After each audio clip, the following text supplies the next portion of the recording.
So yan guys, sa Vaynad TV po. Dito tayo ngayon sa sementeryo ng Bukawi. Let's go.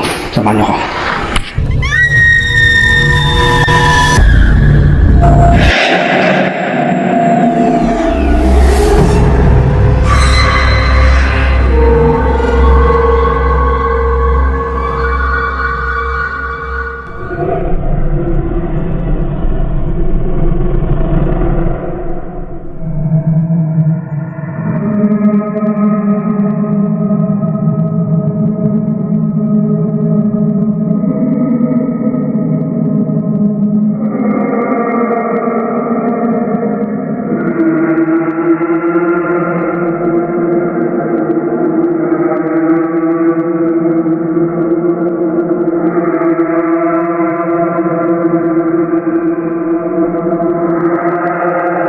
Kaya naman, dito pala ang karamihan na nalibing sa trahedya ng Pagoda Tragedy.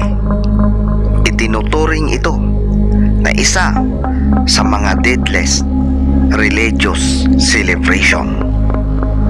Kaibigan, kung umabot ka man sa dulo ng aking video, please, huwag mo namang ipagdamot ang iyong subscribe at notification bell para updated ka sa aking mga bagong video. Bye-bye, salamat. God bless.